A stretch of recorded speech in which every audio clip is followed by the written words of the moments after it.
Sebelum terawih perdana, saya akan membaca satu berita menarik sekali. Megawati akhirnya restui PDIP menjadi motor hak angket DPR kecurangan pemilu 2024, saudara. Wow. Menyeramkan gak sih? Enggak. Cuma tetap permintaan kita sebelum mengangket pemerintah, sebelum mengangket presiden, angket dulu para anggota DPR-nya. Oke, sepakat ya? Nggak apa-apa kan? Hak angket biar adil dong. Yang diangket bukan hanya pemerintah, tapi juga anggota dewannya tuh juga diangket. Mau bagaimana kita percaya kepada orang yang akan memeriksa kecurangan orang lain, sementara orang yang memeriksanya juga adalah berpotensi besar melakukan kecurangan. Orang yang kotor mau memeriksa kekotoran orang lain gak bakalan bisa objektif, bos. Ya, maka sebelum memeriksa kekotoran orang lain, periksa dulu dirinya. Udah bersih atau masih kotor? Kalau masih kotor, maka bersihkan dulu. Semua diangket dulu tuh anggota dewan. Eliminasi tuh yang melakukan kecurangan tuh, yang melakukan money politik tuh. Nyisa berapa orang? Nah itu silahkan angket pemerintah yang dituduh curang. Nah, begitu dong. Nggak sah orang yang akan mencucikan kekotoran orang lain padahal dirinya kotor. Nggak bakalan bisa mencucikan, bos. Bersihkan dulu dirinya, lalu bisa membersihkan orang lain. Maka angket dulu dirinya, maka bisa mengangket orang lain dengan objektif. Begitu. Permintaan kita jangan di ini ya, anulir ya.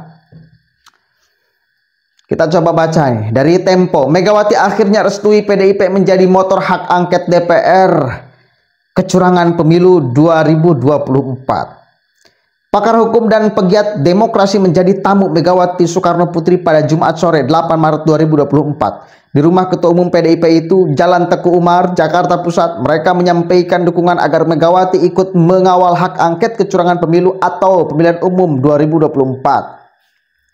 Kami mendorong partai-partai seperti PDIP menggunakan hak angket untuk membongkar dugaan kecurangan dalam proses pemilu, kata mantan Wakil Ketua Komisi Pemberantasan Korupsi, Eri Riana.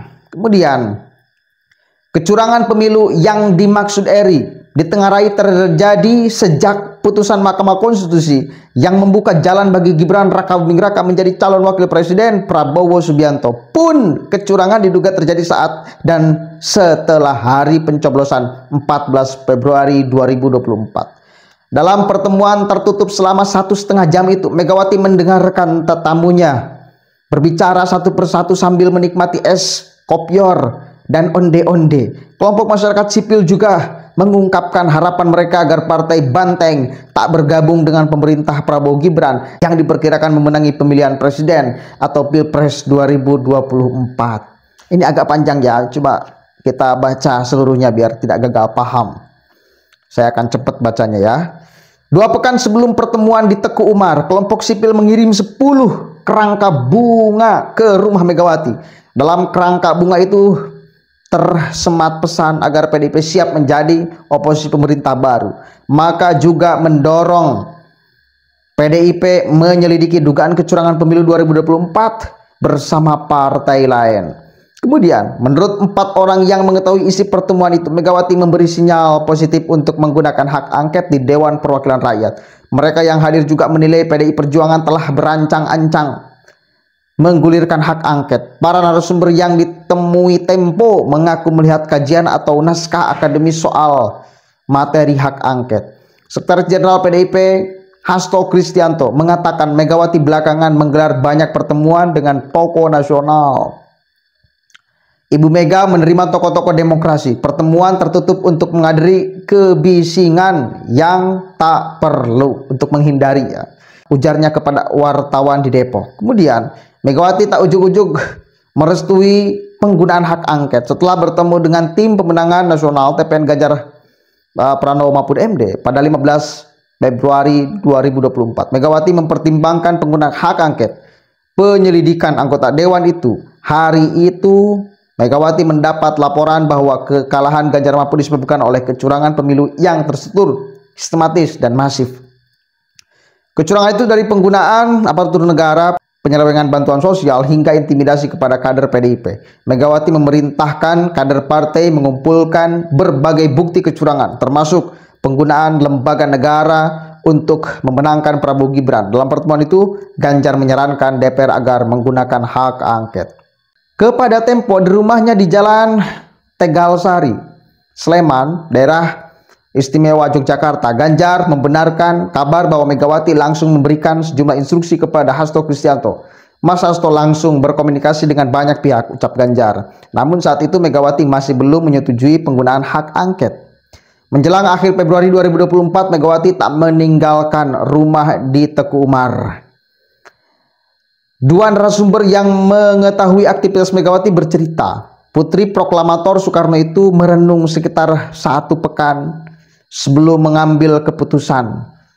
Bagaimanapun, ia akan berhadapan dengan anak didiknya, Joko Widodo, presiden yang diduga terlibat dalam kecurangan pemilu. Megawati hanya menemui sedikit orang.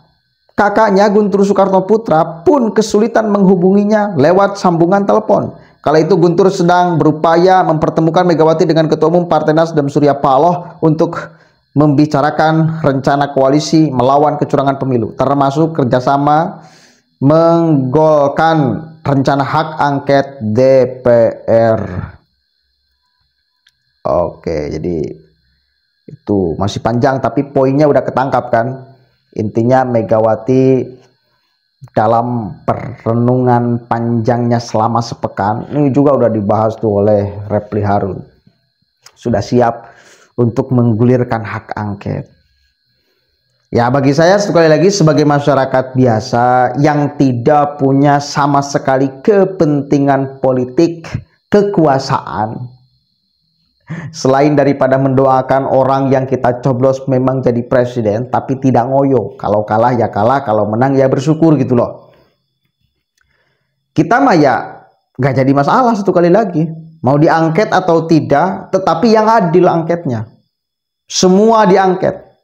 Jangan fokus hanya ke pilpres saja. Pilegnya mesti kemudian diperiksa. Kalau mau memperbaiki semuanya gitu loh. Bukan ingin balas dendam, kata Fahri Hamzah itu. Bukan hak angket, tapi balas dendam. Karena kekalahan. Balas dendam, bukan hak angket. Bukan ingin memperbaiki bangsa ini, tapi ingin balas dendam karena kemudian kalah. Dan saya tambahkan, ya supaya ada euforia aja di para pendukungnya yang kecewa karena kekalahan. Biar merasa diakomodir. Biar supaya merasa dari orang yang didukungnya ada ikhtiar untuk supaya bisa menang gitu loh. Para pendukung Anies pun sama. Supaya konstituen ini nggak hilang. Kan lumayan kan, suara Anies tuh 26%. Kan lumayan tuh.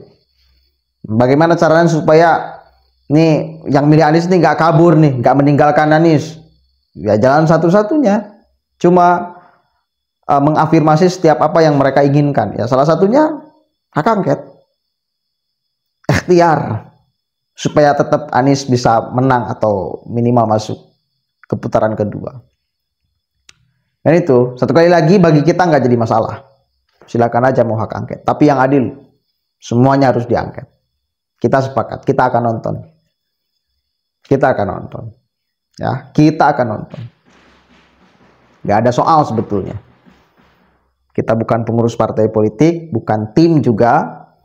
Satu kali lagi, kita hanya menginginkan berdoa orang yang kita coblos menang. Kalaupun tidak menang, tidak jadi soal gitu loh. Cuma kan ikhtiar tetap kan mesti kan.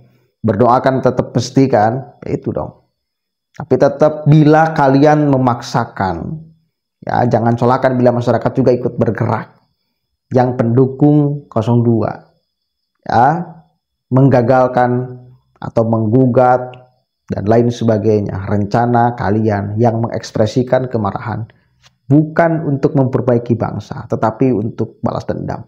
Ini nggak sehat bagi republik ini, bagi bangsa dan negara, dan bagi masyarakat Indonesia.